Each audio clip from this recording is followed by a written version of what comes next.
sudah ada pembicaraan ini Api ya, antara Kepasen sama dengan pihak Persib atau agen yang masih menawarkan Api tadi? Berdasarkan apa yang dikatakan oleh sumber saya, Ya. kontak itu ada daripada Joelati kepada pemain. Hmm. Coach Boyan ni kebanyakan pemain ingin bermain di bawah beliau. Tadi Api menyebut ada salah satu nama selain daripada Sadil. Mungkin bisa Api jelaskan siapa sosok pemain tersebut? Kepas Sherman adalah penyerang dari Liberia, telah bermain di Malaysia sejak tahun 2017. Hmm. Beliau berumur 33 tahun. Memang orang mengatakan bahawa beliau berumur veteran, tapi jikalau anda melihat perlawanan-perlawanan beliau di Liga Super tahun ini, dia selalunya bermain sebagai lone striker. Hmm. Dan kita tahu bermain secara sendirian tu amat susah, tapi Kepa melakukan perkara tersebut dengan amat mudah kerana fizikal beliau dan juga game intelligence beliau. Dulu ni dia selalu dilihat sebagai seorang poacher, tapi tahun ni kita boleh lihat dia ada dimensi baru dari segi hold up play, dari segi movement, dari segi strength. Dan kebanyakan pemain yang berdepan dengan beliau selalu dia mengatakan ini, pemain ni susah untuk di-mark kerana physicality beliau. So pada pendapat saya, kemungkinan kalau Kepa mendapat offer daripada Persib, beliau mungkin akan melihat tawaran tersebut kerana mungkin beliau nak challenge diri beliau untuk di liga yang lain. Kita tidak tahu, sebab kita tahu Sonny Nordin pun pergi ke Maluku United selepas mengalami masalah di pasukan Kedah. Dan saya tahu Sony dengan Kepa ada satu relasi yang amat bagus lah. So for sure mereka akan bercakap berkenaan dengan Liga Indonesia, bagaimana perjalanannya, kualitinya. So kalau Persib ingin mendapatkan beliau, it's a good signing. Tapi saya tahu Persib pun ada strikers yang bagus seperti David Da Silva, Siro, kan. So it all depends on apa coach Boyan sedang plan untuk pasukan Persib untuk musim yang baru lah. Dan saya juga mendapat maklum bahawa Kepah adalah salah seorang pemain yang sedang diintai oleh pasukan Persib. Ini adalah semua pemain yang digemari Coach Boyan kerana mereka ni simple lakukan. Kita tahu Coach Boyan ni beliau suka bermainkan ciri tactical organisation. Tidak ada banyak passing, tidak ada banyak movement, tapi dia punya disiplin tu memang sangat-sangat tinggi. So kedua-dua pemain ni memang menepati ciri-ciri Coach Boyan Hodak. Hitung-hitungannya tadi sudah Api katakan bagaimana style pemain asal Liberia tersebut cocok ini dengan karakter permainan dari Boyan Hodak. Nah itu gimana perkembangannya Api? Apakah memang sudah ada kontak yang terjadi? Soalnya di Indonesia belum ada itu. Soalnya di Indonesia belum ada pemberitaannya secara jelas Api. Kontak ni berdasarkan apa yang dikatakan oleh sumber saya, Ya. kontak tu ada daripada Joelati kepada pemain. Pasukan kepada pemain saya tidak tahu lagi kerana Liga Malaysia walaupun Liga Super sudah berakhir, tapi ada game final pada hari bulan 26 bulan ni. So Kepa tidak bermain di dalam perlawanan tersebut kerana mendapat suspension. Ya. So untuk saya, kualiti Kepa ni, yes, for semestinya beliau ada interest dari negara Indonesia dan di Malaysia juga. I wouldn't be surprised kalau Pahang cakap mereka nak bagi extension kepada Kepa kerana Kepa telah berada di Malaysia sejak 8 tahun dah. Untuk saya sudah 8 tahun dah di negara Malaysia. So mungkin beliau akan melihat, okay, saya nak stay dengan tim ni untuk continue my life here, family saya ada kat sini ke macam tu. Mungkin dia punya mindset macam tu. Tapi Persib is an offer, kalau dia dapat, is an offer that he should really consider lah, kerana Persib kita tahu adalah salah satu pasukan yang terbesar di negara Indonesia. Dan Coach Boyan ni kebanyakan pemain ingin bermain di bawah beliau. Kalau di Malaysia ni, kalau Coach Boyan ambil alih pasukan, if Boyan calls you, the player will really consider his offer.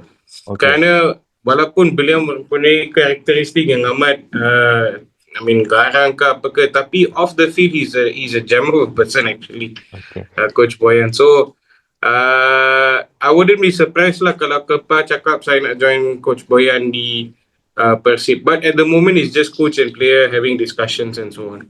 Oke, jadi secara sederhananya itu Api, jika ada pemain-pemain yang berasal dari Malaysia dihubungi oleh Boyan Hodak, ya sulit untuk menolak bergabung ke Betul. sisi kepelatihan dari Boyan Hodak itu sendiri. Berarti secara garis besar sudah ada pembicaraan ini Apia antara Kepasen sama dengan pihak Persib atau agen yang masih menawarkan. Api tadi? Dengan juri latih, dengan Oh, lang- Coach Boyan oh sendiri. langsung Kepasen berbicara sama Boyan Langsung dengan Hodak. ya, betul. Betul. Itu yang Berarti saya dapat tahulah. oke. Tapi Berarti saya kena call Coach Boyan dan tanya pasal berkenaan ni berkenaan dengan perkembangan ni lah. Whether dia call kepak ke tidak. Mungkin nanti saya akan teks beliau. Oke, luar biasa, luar biasa. Ya, ini situasi yang menarik ya, Api, soalnya di Persib juga selain ada David da Silva, Ciro Alves, ada Castanir yang di beberapa Kas- pertandingan dimasukkan memberikan sesuatu yang berbeda juga. Tapi ini salah satu pertanyaan juga banyak ditanyakan oleh pecinta sepak bola Indonesia, bagaimana perkembangan Jordi Amat?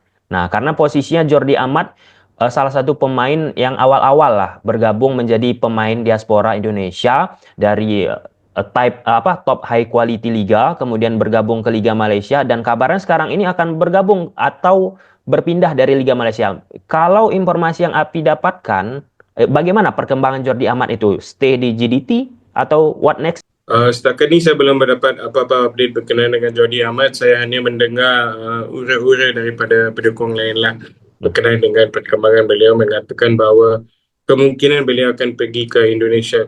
Kalau tak silap saya, Bali United is one of them.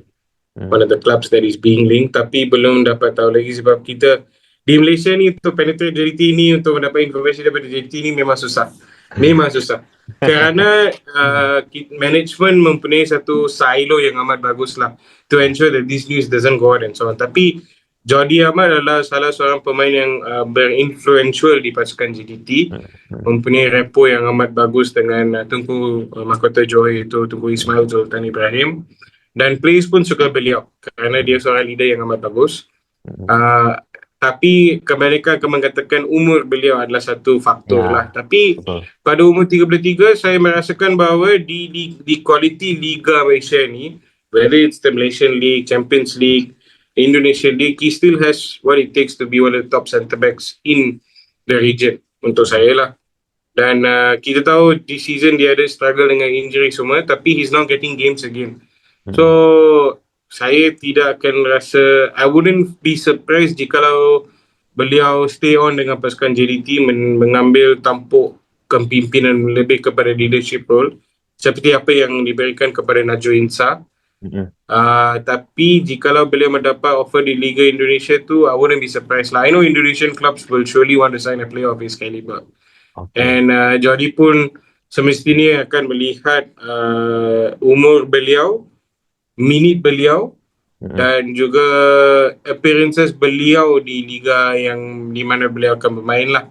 Kerana dia ingin bermain lebih permainan dengan pasukan Indonesia, timnas Indonesia.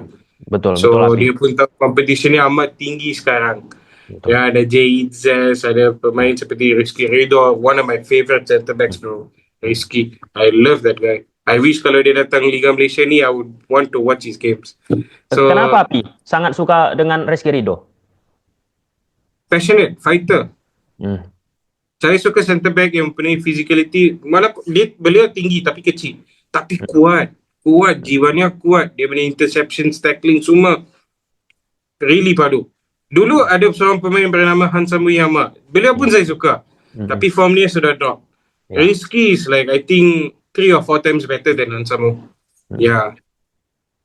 Ya, dan itu juga Api harapan banyak pecinta sepak bola Indonesia kalau misalnya Rizky Ridho ini bisa abroad, bisa bermain di liga di luar Indonesia agar permainan bisa lebih berkembang. Nah, Api, ini ada salah satu pemain yang sudah kita bahas juga sebenarnya pada saat diskusi ini, Eliano Reinders. Kalau misalnya Eliano Reinders ini pun, ya itu tadi, banyak respon pro kontra. Ada yang mendukung kemanapun keputusannya, ada juga yang mengatakan ya tetap saja bermain di Eropa karena secara intensitas, high quality liga lebih oke liga yang ada di Eropa. Nah, ini perkembangannya bisa Api sampaikan kembali. Bagaimana Eliano Reinders ini? Hanya sebatas masih pembicaraan tertariknya Selangor atau sudah ada terjadi komunikasi antara Selangor sama dengan Eliano?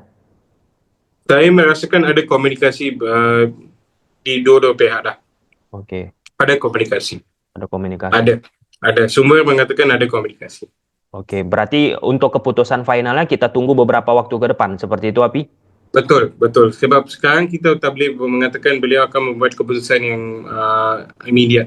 Kerana Selangor ada berhubung dengan beliau, Mets pun berhubung dengan beliau, Hmm. dan semestinya pasukan-pasukan lain akan menghubungi beliau sebab I'm very sure J League clubs also would consider ya. Kita tahu Ya. Sandy Walsh sekarang bermain di Yokohama Marinos. So I wouldn't be surprised if any J League clubs would come in lah. Tapi sekarang musim sedang berlangsung.